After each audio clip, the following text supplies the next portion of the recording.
Hello, my beautiful people. Happy Wednesday. Yes, it's Wednesday. It was Memorial Day weekend, and so it was a long weekend, okay?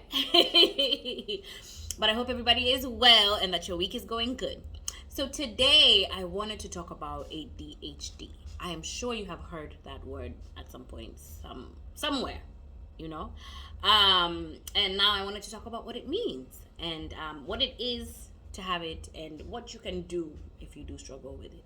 I struggle with ADHD. Ever since I was a little girl, I've always had a lot of energy, always been very hyper, always been very talkative. And I got in trouble a lot in school because of the fact that I lost my focus all the time. It was, oh, she's a good kid, but she gets distracted very easily. Oh, she's a good kid, but she's always talking to somebody in class. She's a good kid, but at the same time, at the end of the semester, my grades would be high. I'd get good grades, especially the classes that were engaging and that I found interesting. But if a class was boring, if a lecturer or teacher was not interesting, that was it. That's how I failed that class. And for the most part, it was not understood. In the 90s, nobody was really talking about this. It was just like, ugh. And being that I was raised by my grandparents had no time for that. They just knew I was hyper, and we had house helps. So, but as I have grown up, I realized that this is something that still continues and I still struggle with. And so, what are the symptoms of ADHD? So, there are two types, or actually three types of ADHD. There is the predominantly inattentive. This child or person is not hyper necessarily, but they do have problems with attention. A person who has inattentive ADHD has challenges staying on task, focusing, and being organized, right? They don't pay close attention to details, make careless mistakes in school or work, has problems focusing on lectures, conversations, long reading, does not seem to listen when they are spoken to. They seem to be somewhere else, has problem organizing tasks, bad time management, messy, disorganized work, and is very easily distracted. I don't know if that sounds like you. Now, ADHD can be diagnosed when you're a child, and it can also be diagnosed when you're an adult. And the symptoms are quite similar. And of course, when you're grown, you're more conscious of these things, and so you tend to like minimize it when you're in public. But the reality is, you do struggle with it even as an adult, especially like focus. Why can't I focus? And then there is the hyper active impulsive presentation of ADHD.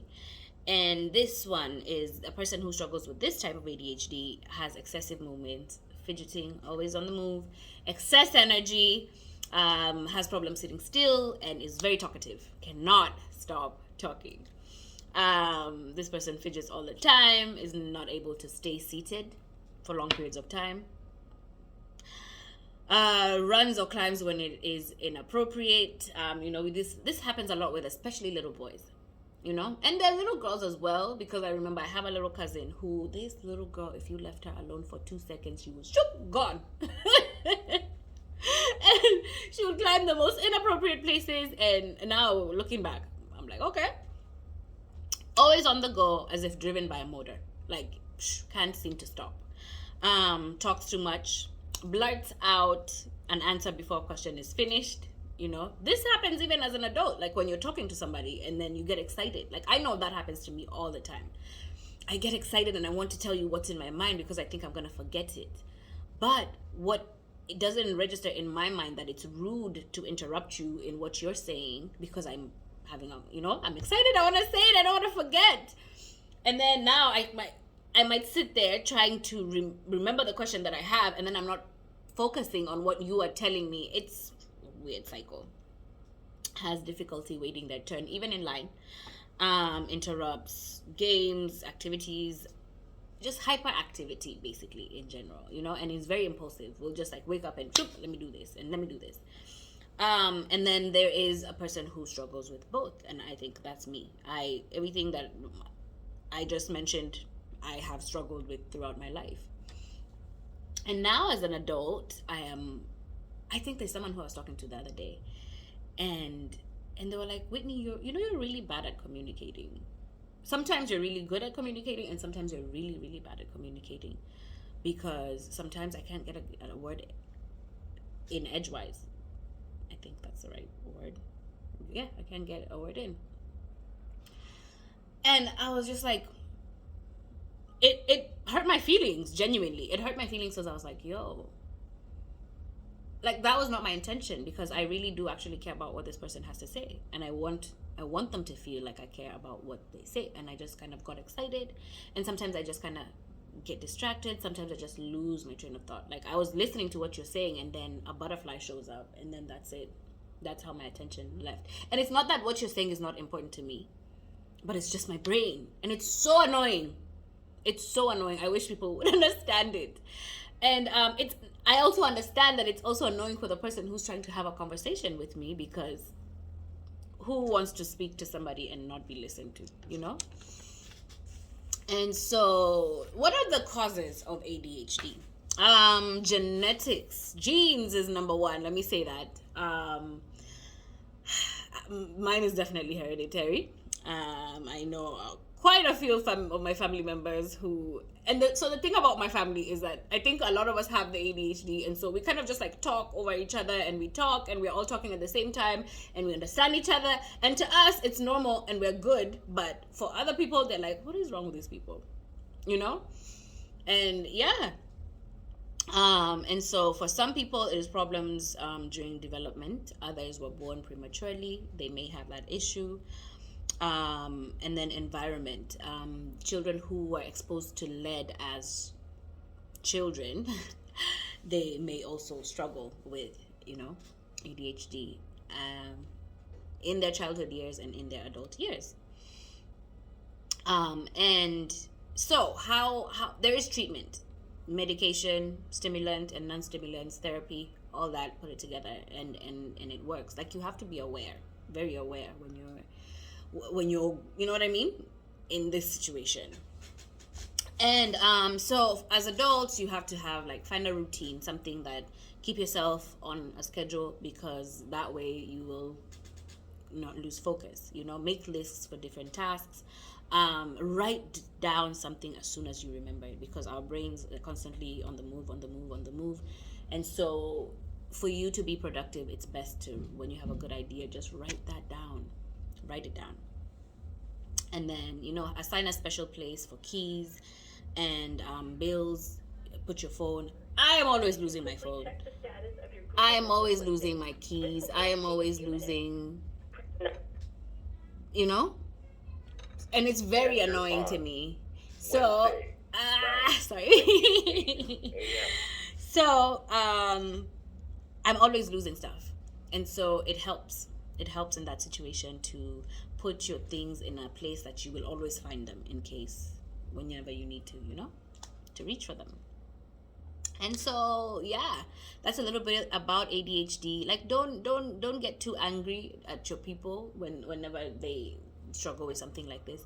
We all kind of try and understand each other. So the friend of mine who we were having this conversation with, brought it to my attention about my communication, and I'm like, okay, it's fair enough, and you deserve to feel that way, and it can be very annoying. I hate not being listened to when I'm having a conversation, and so I am genuinely researching therapy ways for me to be able to not be so annoying in conversations with the people who don't understand what it is that I'm going through, because not everybody's going to understand you, and it is not their place to. It's not everybody's place to understand you in the world, We have to learn how to be able to coexist with people. So yes, it is how I am. It is how I've been. But I'm also consciously trying to do better, because just because I struggle with something doesn't mean there's nothing that can be done about it. There's some people who choose medication and it works for them, and some people who don't. For me, I choose not to use medication, because then I'll need medication for the rest of my life. And so I just have to find ways, and also have people around me who do understand this thing, because it can be very frustrating, when you're going through this thing and the people around you do not understand it. There's also a thing, sorry, I forgot to tell you guys about. It's called ADHD paralysis. right? And so ADHD paralysis happens when a person with ADHD is overwhelmed by the environment or the amount of information given. And as a result, they freeze and aren't able to think or function effectively. This makes it hard for the individual to focus and complete any task. Especially urgent ones. And now I am that person. I have always thought of myself being, the procrastinator. USIU, all of us are over there always doing their assignments. We used to do our assignments last minute, right? But I realized that I've always kind of done that. I've always waited till the last minute to do my homework. I've always waited and I didn't understand why. But for whatever reason, whenever I have to do something very important and something big, it's easier for me to do it in smaller excuse me it's easier for me to do it in smaller like bits and pieces than to see one whole big assignment. And I recently learned that because I had these classes that I was taking, and this one lecturer was great because that lecturer broke down the term paper, so to speak, and broke it down that we would do a piece of that term paper every week. And finally, at the end of it, once it was all combined, it didn't seem like it was such a big deal. And I passed that class with, I think I got a 108% extra credit and stuff. And then I had another class, and it was on information overload. This dude would give you, it was US history, and he would give us information, and it was just like from 1600 till 1800, and you need to read this and learn, and all of it is just a whole bunch of information, and he just gives you notes and books. And when I would look at that class or even just start to listen to his lectures, I would just, first of all, he was so boring. And when he started talking like this 2 minutes, I'm bored and I'm done. I'm already done. And then it was information overload, and I would freak out. And the first exam I got in that class, I got an F, and I was so angry. Because I was just like, why would you give me all this information? What am I supposed to do with it when I have 4 other classes? And it was just too much for me. And suddenly I got this mental paralysis and I didn't know what to do. And I told that lecturer, I wish you had just broken down this a little bit better, even for the notes, for us to be able to structure and to be able to understand what it is that you want us to read. Because when you give us 400, 500 pages worth of notes, and then you're going to quiz us or give us an exam that stands for like 50% of our grade, that's a lot of pressure. And for me, I felt like I struggled more with that class just because of how it was presented. It was too much at the same time, and I freaked out. My brain freaked out, and at the end of that class, I got a C, and I was so angry because it brought down my GPA when I had all other A's in the other classes. And it was because of how those lecturers had broken down those classes. And so in life, we're constantly facing this, like mental paralysis. Like, I know I have this big deadline. I have this big thing that I need to do. But, oh, look, here are the dishes. I need to wash dishes. Suddenly, I need to sweep.